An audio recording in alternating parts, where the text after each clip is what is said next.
Magandang hapon po, ito ang News TV Live. Nagbibigay ng maikling pahayag si Secretary Leila De Lima kaugnay ng naging press conference ng mga abogado ng mga whistleblower. Ayon sa kalihim, handa raw siyang makipagpulong sa mga whistleblower upang linawin ang takbo ng investigasyon ng DOJ. Muli niyang nilinaw na walang commitment ang DOJ kay Napoles na gagawin siyang state witness. Ani De Lima, dadaan pa sa masusing evaluation para malaman kung may basihan para gawin siyang state witness. Samantala, formal nang hiniling ni Senadora Miriam Defensor Santiago sa Senate Blue Ribbon Committee na ipasabpina at paharapin muli sa Senado si Janet Lim Napoles. Ngayong handa na umano itong sabihin ang lahat. Ang sagot ko, oo.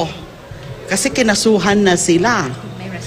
Na kung ano pa yung mga ibang pangalan doon, lalo na yung mga hindi pa mga nakasuhan, hindi ko pa po yun sasabihin.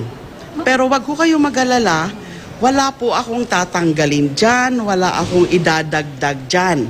Kung ano ang pinovide ni Mrs. Napoles, yun din po ang malalaman nyo in due time. And kung hindi po kayo maniniwala sa akin,